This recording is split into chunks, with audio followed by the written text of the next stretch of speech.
Shalom, shalom. Mon nom est Jackie Fearman et puis ça me fait plaisir de vous accueillir à la deuxième partie de cette étude. C'est la quatrième étude qu'on fait en Zacharie et puis on est dans le chapitre 5. Euh, je vous enseigne les enseignements du docteur Arnold Fruchtenbaum, qui est le fondateur des ministères Ariel et aussi, mais surtout dans cette partie-ci, ça va être les commentaires de M. Jacques-Isaac Gabizon, qui est le directeur des ministères Ariel. Donc, on a déjà regardé la première vision qui est mentionnée ben, euh, dans le chapitre 5, qui est du rouleau qui vole. Et puis, dans la vision qui suit, on a la suite de ceux qui ont refusé euh, cette vision du rouleau et puis qui ont refusé la loi, dans le fond, qui ont refusé d'obéir à Dieu. Et puis, on a parlé d'un épha et d'un disque qui est mis sur l'épha, qui est transporté par deux euh, femmes, mais c'est avec des ailes de cigogne, qui est un oiseau qui est impur selon la loi et puis qui amène. Mais on va regarder un peu plus en détail ce que M. Gabizon a trouvé pour ce passage. Et puis, il parle de ce TEFA, ce panier qui est transporté. Euh, L'effort en grosseur, c'est à peu près 5 gallons ou 19 litres. Donc, c'est pas énorme. Pourquoi on n'a pas juste appelé ça un panier? Pourquoi un effort? Euh, il y a un commentateur rabbinique qui a dit que c'est pour enseigner que c'était mesuré, parce que c'est une mesure parce que panier, ça peut être n'importe quel panier. Un effort, c'était utilisé pour le commerce, et puis c'était une quantité connue. Donc, c'était pour dire que mesure pour mesure, le péché va être jugé. Euh, et on a parlé de comment ça nous amène jusque dans la tribulation. Et le temps de la tribulation va être un temps de punition qui est mesuré quand même sur Israël et sur les nations. Tout est bien mesuré. On a parlé de ce disque de plomb. Plomb, c'est un métal qui est assez mou, mais qui est lourd. Et puis, c'était un talent, qui veut dire que ça mesurait 34 kilos à peu près, ou 75 livres. Donc, ça forme un panier assez bien, merci. Euh, pour dire, comme j'ai dit dans la première partie, que la méchanceté est contrainte jusqu'au temps de la tribulation. Le plomb, c'était un métal qui valait pas beaucoup, mais qui avait la pesanteur nécessaire. Euh, et pourquoi on parle de méchanceté? Et dans l'hébreu, c'est la méchanceté. Il y a un article défini qui est la seule fois que méchanceté est utilisé avec un article défini, d'ailleurs, si jamais vous posez la question. Le mot en hébreu, c'est rasa, et c'est traduit par des mots comme criminel ou culpabilité ou tort. Ça représente toute la méchanceté possible. Et on a dit où ça va être transporté, que ça va être transporté au pays de Shinar, verset 11 du chapitre 5. Pourquoi? Parce que Babylone n'est jamais mort dans un sens. L'esprit de rébellion vit encore et occupe beaucoup de cœurs, M. Gabizon dit. Mais pourquoi est-ce qu'on n'a pas juste dit Babylone? Pourquoi est-ce que Dieu a choisi d'utiliser le mot Shinar? Pourquoi? Peut-être pour nous ramener dans le temps à l'origine de la rébellion, la première rébellion mondiale, même si mondiale était limitée à une petite place, à la tour de Babel, qui est en Irak présentement. Donc, après le déluge, les hommes se sont mis ensemble. Et nous lisons en Genèse 11, versets 2 à 4. Et il arriva que lorsqu'ils partirent de l'Orient, ils trouvèrent une plaine dans le pays, et voilà, Shinar, de Shinar, et ils y habitèrent. Donc, ils ont construit la tour de Babel, là où on a le mot. Babel, ça veut dire confusion. Le mot Babylone n'existe pas. Verset 3. Et ils se dirent l'un à l'autre, allons, faisons des briques et cuisons-les au feu. On va voir une meilleure traduction dans le Martin. Ça, c'est la Darby que je vous ai mis. Et ils avaient la brique pour pierre et ils avaient le bitume pour mortier. Et ils dirent, allons, bâtissons-nous une ville et une tour dont le sommet atteigne jusqu'aux cieux, et faisons-nous un nom, de peur que nous ne soyons dispersés sur la face de toute la terre. Mais regardez la rébellion dans leurs mots, verset 4. Bâtissons-nous une ville de peur que nous ne soyons dispersés sur la face de toute la terre. Qu'est-ce que Dieu leur a dit? Je n'ai pas mis ça à l'écran, mais vous savez que Dieu avait donné un commandement après le déluge. Il a dit, vous, fructifiez, multipliez, poisonnée sur la terre, multipliée sur elle. Elle devait être dispersée. Et là, avec la rébellion, c'est non, on ne veut pas. On va rester en place. Ils connaissaient le commandement. Ils étaient au courant du déluge et la raison derrière le déluge. Shem était encore en vie selon les généalogies. On le sait très bien. Il leur a tout dit, mais ils se sont rebellés contre Dieu et ont décidé de rester sur place. On ne va pas être dispersés. Donc, l'Esprit nous montre leur rébellion, leur rejet de Dieu. Parce que qu'est-ce qu'ils voulaient faire? Qu'est-ce qu'ils voulaient faire?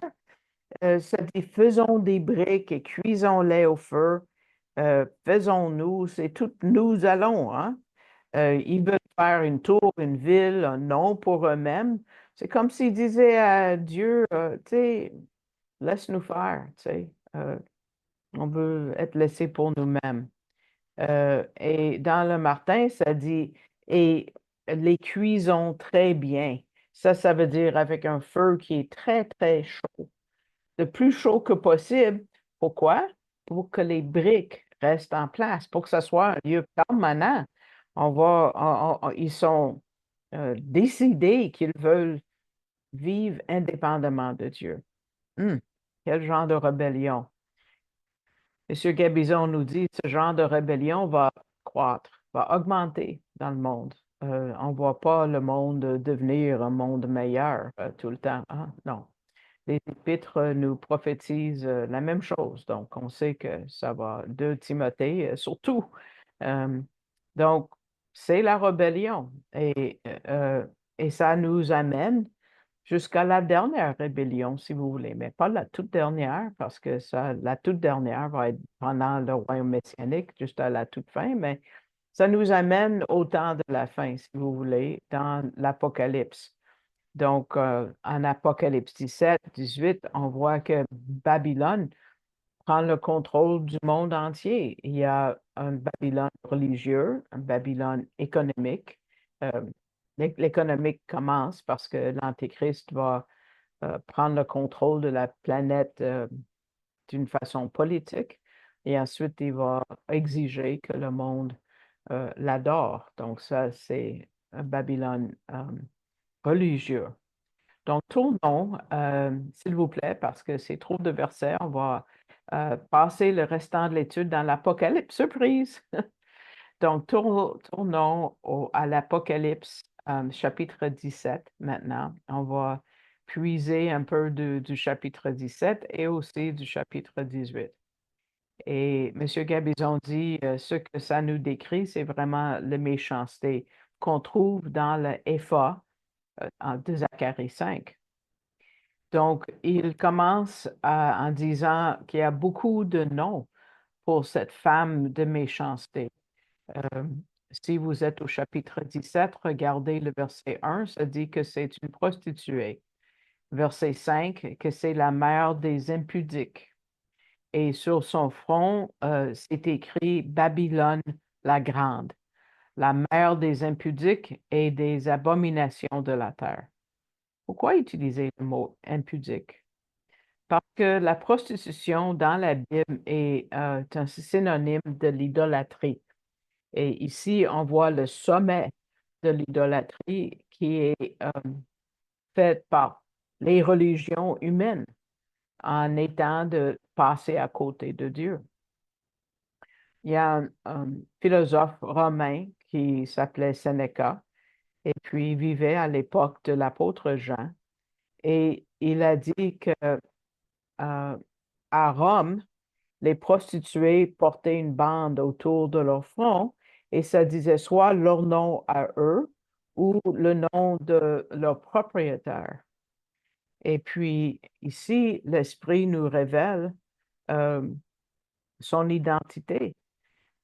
Monsieur Gabizon dit, c'est la dernière église de Laodicée qui symbolise la fausse religion. Hein, parce que Jésus est à l'extérieur, il cogne à la porte, il n'est même pas à l'intérieur. Mais il dit, c'est pas juste l'Église, mais il a dit toutes les religions, parce que le monde nous mène vers un genre d'écuménisme. Dans plusieurs parties du monde, il y a une mosquée, une synagogue, une église, tout mélangées ensemble sur un même terrain. C'est l'écuménisme, tout ça. Continuons dans Apocalypse 17. Il y a d'autres mots qui sont utilisés pour décrire cette femme impudique. Donc, verset 2, on voit l'immoralité. Verset 3, ça dit qu'elle est pleine de noms de blasphème. Verset 5, ça dit elle est des abominations de la terre. Et en verset 4, ça dit qu'elle tient la coupe de fornication. Si vous tournez au chapitre 18, verset 5, maintenant, ça dit ses péchés sont montés jusqu'au ciel. Donc, qu'est-ce que les gens voulaient faire avec la tour de Babel? Que ça monte jusqu'au ciel. C'est la même idée. Donc, c'est le péché de rébellion qui monte jusqu'au ciel. Mais M. Gabizon dit qu'on ne parle pas de religion ici.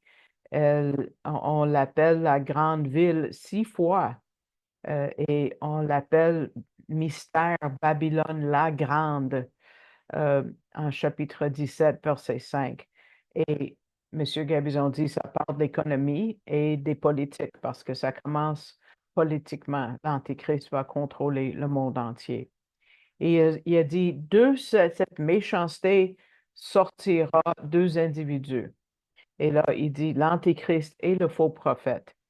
Une, c'est politique, l'Antéchrist, mais qui va finir par être religieux aussi, et l'autre, le faux prophète, qui va faire des miracles. Et les gens vont écouter quand lui, il va mettre l'Antéchrist dans la tête de tout le monde.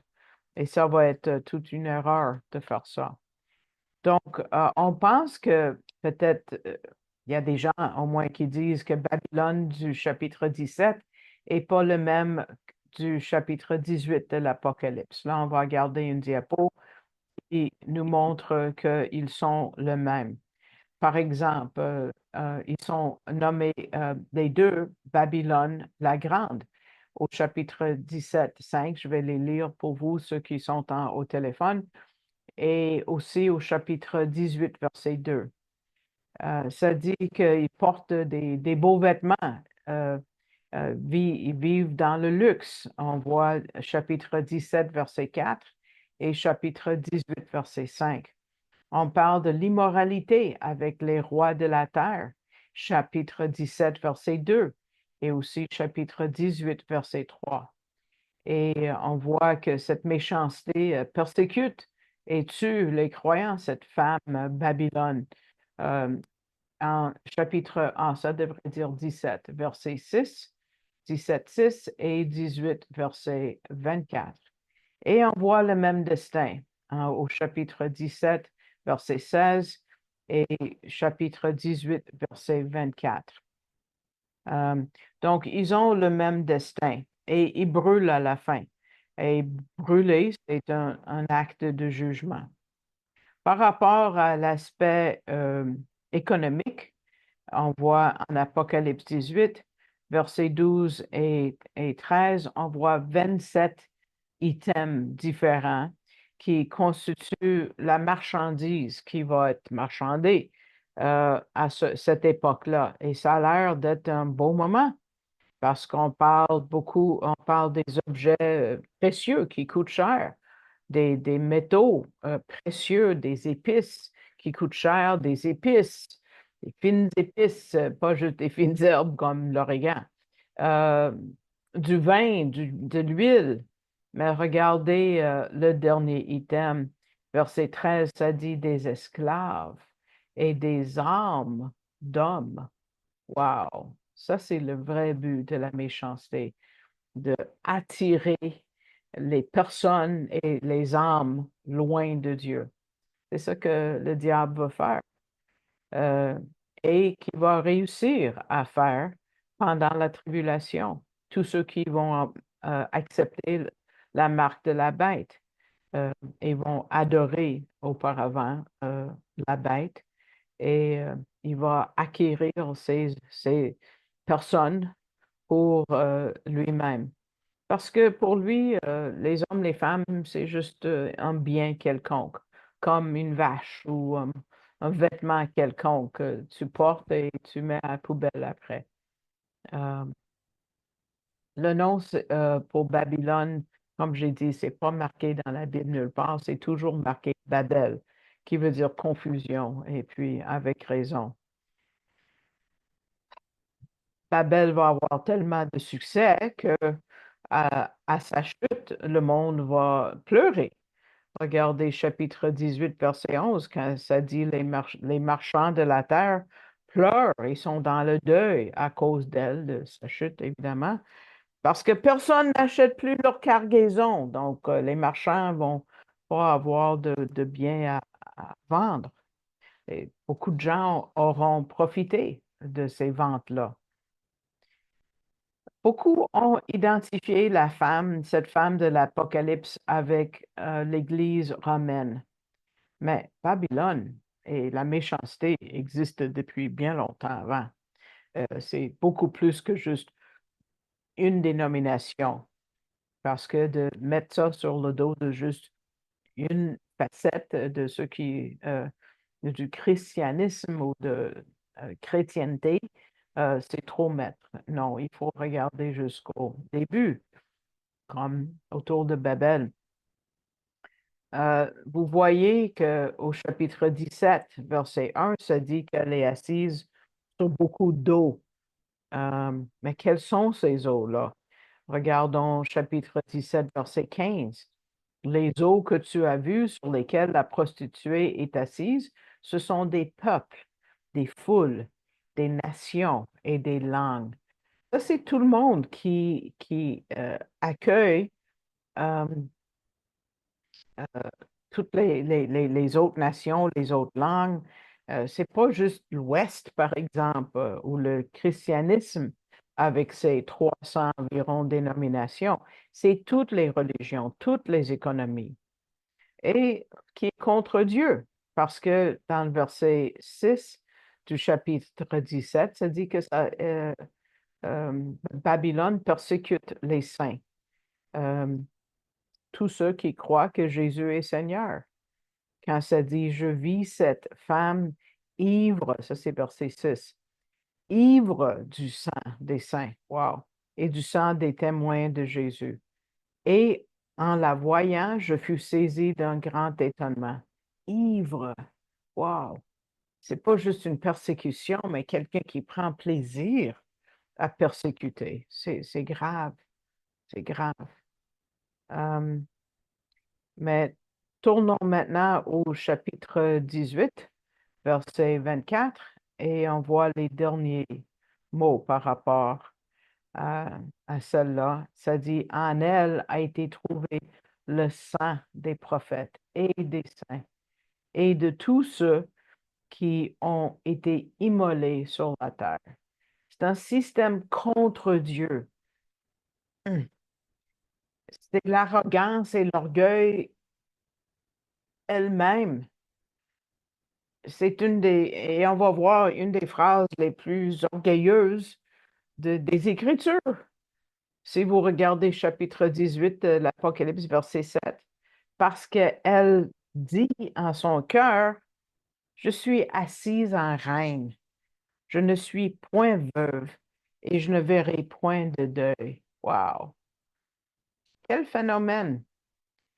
Monsieur Gabizon, qui est pasteur, a dit, euh, des menteurs habituels finissent par croire leurs mensonges. Sont tellement convaincants qu'eux-mêmes commencent à le croire. Plus ils répètent une idée, plus ils le croient eux-mêmes. Et l'ennemi, le diable, lui-même va tomber dans ses propres mensonges. Parce que ça vient de... Babylone religieuse vient de dire, je suis point veuve, je ne verrai point de deuil. Elle finit par le croire elle-même. Mais l'Antichrist, avec les rois de la terre, vont croire qu'à la fin, qu'ils peuvent vaincre Dieu. C'est tellement fou. En chapitre 17, verset 14, ça dit, ceux-ci combattront contre l'agneau, comme s'ils pouvaient gagner. C'est fou.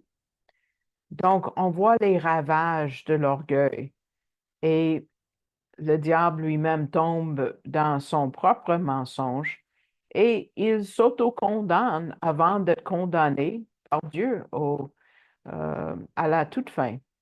C'est un désordre complet parce qu'ils finissent par s'entretuer. Parce que chapitre 17 dit que l'Antéchrist est en accord avec cette femme. Et au verset 3, elle fait une promenade, toute une promenade sur la terre, mais pas longtemps après, verset 16, la bête tourne contre elle et la rend nue et désolée, mangeant sa chair et en la brûlant avec du feu. Wow, quel changement d'événement. On sait, M. Gabizon dit que le mal ne peut même pas, tu sais, ils ne tiennent pas de relation, même quelques parties avec d'autres parties. Et c'est surtout après que la bête va briser son alliance avec l'autre femme, qui est l'autre femme Israël de l'Apocalypse 12. Donc, ce n'est pas un individu fiable, évidemment. Mais elle va être jugée double selon ses œuvres, chapitre 18 de l'Apocalypse, verset 6, et va être détruite par les 10 cornes, et bon, un lieu des démons, en tout cas. Ça, c'est pour une autre étude, une autre fois. Je ne vais pas entrer dans une étude des temps de la fin, mais c'est juste une saucette que nous faisons en Apocalypse. Donc, pour résumer, on voit une relation forte entre les deux femmes qui transportent cet effort, ce panier de méchanceté, et l'Antéchrist euh, est le faux prophète. Donc, il y a deux individus qui transportent le panier et il y a l'Antéchrist et le faux prophète. Donc, deux individus aussi qui représente dans le fond le dragon ou Satan. Donc, la méchanceté transportée par deux femmes, ensuite Satan lui-même transporté, si vous voulez, par l'Antéchrist et le faux prophète. Euh, Ces deux femmes sont représentées par c'est la religion et aussi l'économie du monde au temps de la fin. Et on voit comment le pire du mal est comme attrapé dans un panier. Comment on peut contenir la méchanceté? Bon, c'est sûr que Dieu va retenir la méchanceté jusqu'au temps de la fin. Même si nous voyons la méchanceté autour, ça ne va pas être du tout comme on va voir, ben, comme les autres vont voir pendant la tribulation. Et on a dit que Shinar, c'est où la tour de Babel, le lieu de la première rébellion, a eu lieu. Et là, à la toute fin, oui, la méchanceté va sortir et va être relâchée de ce panier, si vous voulez, euh, comme Dieu va régler et décider, pour une période de 1260 jours, si vous voulez. la deuxième moitié de la tribulation. Et même là, M. Gabizon dit, il va être une chaîne, il va avoir une chaîne autour de son cou qui va retenir. Il ne va pas laisser le mal faire n'importe quoi jusqu'à ce qu'on en finisse avec tout ça. Parce que le mal n'est pas aussi libre euh, qu'il peut penser ou qu'il veut être. Donc, beaucoup en Zacharie 5, n'est-ce pas? On va faire une autre vision la prochaine fois. Et avec ceci, la deuxième partie prend fin. Et puis, je vous remercie de votre écoute et j'espère que ça vous a béni. Et puis, si vous écoutez ça en ligne sur YouTube, mettez le pouce vers le haut et puis ça va augmenter notre visibilité. Et puis, vous pouvez vous abonner et aussi prier pour ce ministère. On est souvent ciblé par l'ennemi. Euh, un ministère qui est pour le monde entier, mais pour le juif en premier, comme on voit en Romains 1,16. Je remercie tous et chacun qui envoie du soutien, soit par un don ponctuel ou régulièrement. C'est ça qui me garde encore avec vous, au moins financièrement. C'est uniquement par vos dons et les dons des églises qui me soutiennent que je continue. Et si vous avez le désir, si Dieu vous met à cœur d'envoyer un don et vous ne savez pas encore comment faire, vous pouvez aller sur l'Internet avec votre moteur de recherche préféré, soit Google, tapez arielcanada.ca et puis ça va vous amener à notre page principale, pour le moment juste en anglais, mais vous voyez le support en haut de la page pour le support financier. Ça vous amène à Canada Helps. Là, vous cliquez sur le français encore en haut à droite et ça va vous amener dans une langue, la langue de Molière.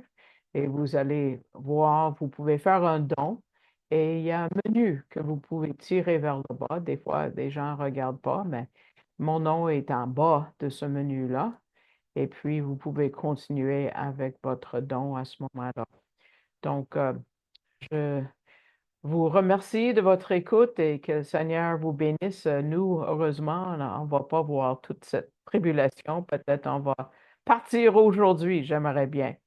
Donc, jusqu'à la prochaine fois, je vous souhaite shalom, shalom.